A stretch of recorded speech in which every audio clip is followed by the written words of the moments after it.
Good morning Varinder, स्वागत है आपका। 200-250 कंपनियों के रिजल्ट्स निचोड़ कर आप तैयार हैं हमारे साथ। बिल्कुल मुश्किल काम है कि इतने इतने सारे रिजल्ट्स में से चूज कर पाना कि कौन से चुने जाएं, कौन से छोड़े जाएं, लेकिन शुरुआत दिग्गजों के साथ करिए। Good morning sir. ये honestly it's an incentive for me कि ये मैं काम करता हूँ, बिकॉज मुझे सीखने को बहुत मिलता है बिकॉज ऑफ जी एंड आपके कारण।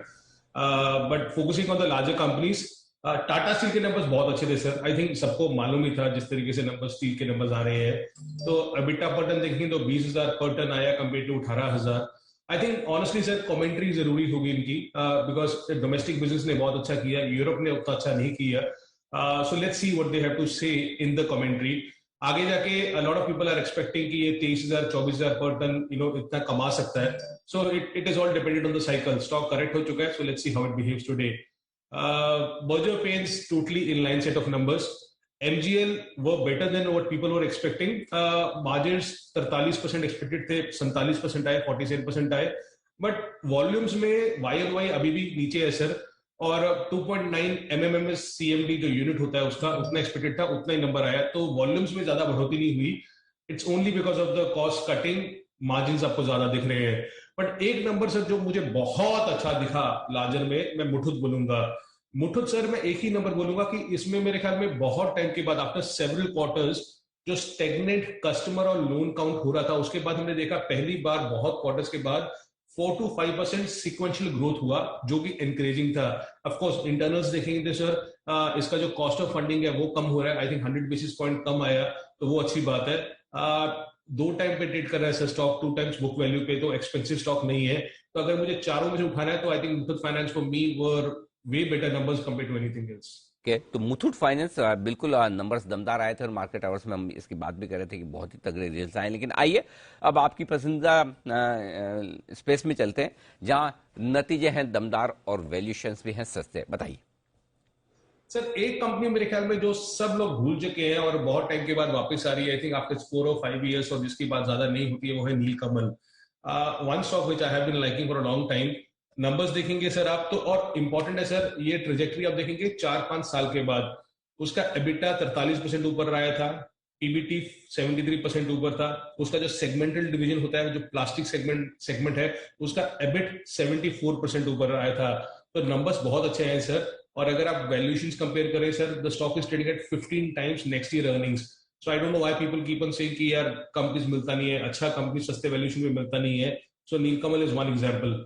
पॉलीप्लेक्स नंबर तो शानदार थे ही सर। ये एक ऐसी कंपनी है जिसने अभी 100 रुपए डिविडेंड डिक्लेयर की है, but I think almost in the last 1 or 2 years इन्होंने ये डिविडेंड मिला के कुछ 200 रुपया डिविडेंड डिक्लेयर कर दिया है। सो नंबर्स आप देखेंगे सर, मतलब इट कुड बी सेड कि ये कमोडिटी सेगमेंट में है, पर सर 27% मार्जिन रिपोर्ट की है इसने कंपेयर टू 19.5% YoY, और इवन क्वार्टर ऑन क्वार्टर 15%। सो आप देख सकते हो किस तरीके से नंबर्स इतने स्ट्रांग आ रहे हैं। आपको याद होगा कल हमने आंध्रा पेट्रो का बात किया था सर, उसी सेगमेंट में कंपनी है मनाली पेट्रोकेम। ऑनेस्टली मैंने बैलेंस शीट उतना देखा नहीं इस कंपनी का, बट ये 7-8 टाइम पे कंपनी ट्रेड करता है। नंबर्स देख के sir I am just surprise के नंबर्स कहां से आ रहे हैं। लाइक 9% मार्जिन के सामने 36% मार्जिन, 15 करोड़ अबिटा के सामने 127 करोड़ अबिटा, मतलब 100 crore EBITDA jump in 1 year। It's something else for these companies जो इस सेगमेंट में ट्रेड कर रही हैं। First solution sir keeps on continue to do good work quarter and quarter. तो उसका sales, EBITDA, profit 12-15% quarter and quarter ऊपर आया था, और अभी भी ये स्टॉक 15 टाइम पे ट्रेड कर रहा है।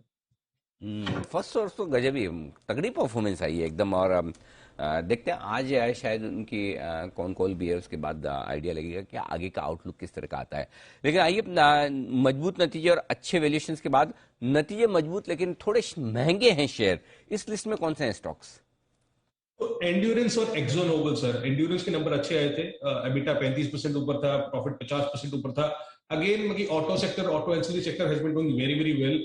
आपने एसकेएफ देखा, आपने सुंदरम फास्टनर्स देखा, all these companies reported very strong set of numbers. Price earning पे देखेंगे तो 40-45 टाइम पे ट्रेड करता है सर स्टॉक, तो सस्ता नहीं है। एक्सो नोबल जो ट्रेड कंपनी है सर, 10,000 करोड़ का मार्केट कैप है। Not very great set of numbers, but at least consistency है इस नंबर्स में। एबिटा प्रॉफिट 15% ऊपर है। Always has remain an expensive stock, 50 time पे ट्रेड करता है। तो ऐसा है। और दूसरे स्टॉक्स आई थिंक जो रिजल्ट मार्केट आज में आ गए थे, जॉनसन कंट्रोल्स और सेंचुरी प्लाईवुड। आपके लिए रिजल्ट्स जहां पर थोड़े महंगे वैल्यूएशन है, लेकिन कमजोर नतीजों की लिस्ट में कौन से स्टॉक्स हैं आज?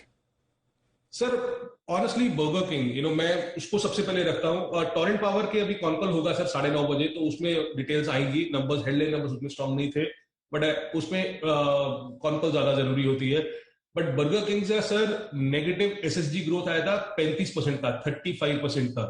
सेल्स मतलब एबिटा 42% नीचे था। एंड एवरीवन विल से कि वाई और वाई तो नंबर्स देखेंगे, खराबी देखेंगे, आपको क्वार्टर क्वार्टर देखनी चाहिए। But I am just saying कि जिस टाइम से इसको वैल्यूएशन मिल रहा है और लोग सोच रहे हैं, उसके हिसाब से नंबर्स देखना चाहिए आपको। One company which has been disappointing sir is Raymond. Raymond कहीं से भी किसी भी तरीके से आप क्वार्टर क्वार्टर तो इंप्रूवमेंट दिखेगा आपको। बट हम बोल रहे हैं कि प्री कोविड में businesses have come to 80-90% level. ये उस प्री कोविड रिजल्ट तक तो बिल्कुल भी नहीं पहुंचा। मतलब आप देखिए, इसका एबिटा इस बार 100 करोड़ आया सर। लास्ट क्वार्टर में उसने लास्ट क्वार्टर में सीक्वेंशियली 110 करोड़ का लॉस किया था। वाई ऑन वाई 200 करोड़ का उसने एबिटा प्रॉफिट किया था। तो अभी भी it is down 50% from those highs, pre Covid highs जो रिमेंड कर रहा है।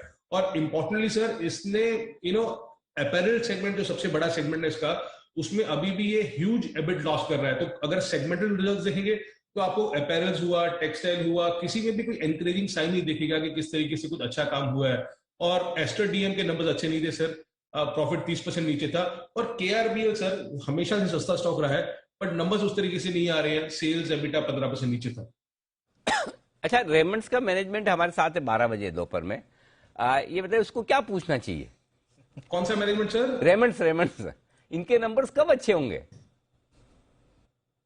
सर रेमंड से प्लीज पूछे कि उनका फोकस क्या है। हाँ, उनका फोकस रियल एस्टेट है, टेक्सटाइल है, अपैरल है, ऑटो एंसिलरी है, क्या फोकस है उनका? इंजीनियरिंग भी है सर उनके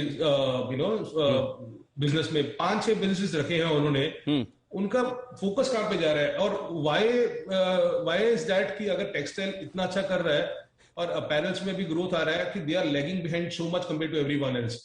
Honestly, I really want to know कि what is the focus, why they are going into real estate. It's totally differential business. Why वो उस जगह को बेच क्यों नहीं देते हैं? अगर आपको इतना फोकस है अपैरल पे, टेक्सटाइल में, जितना आपका रेमंड है, because Raymond is known for clothing, right? तो रियल एस्टेट का जरूरत क्या आपको रखने का?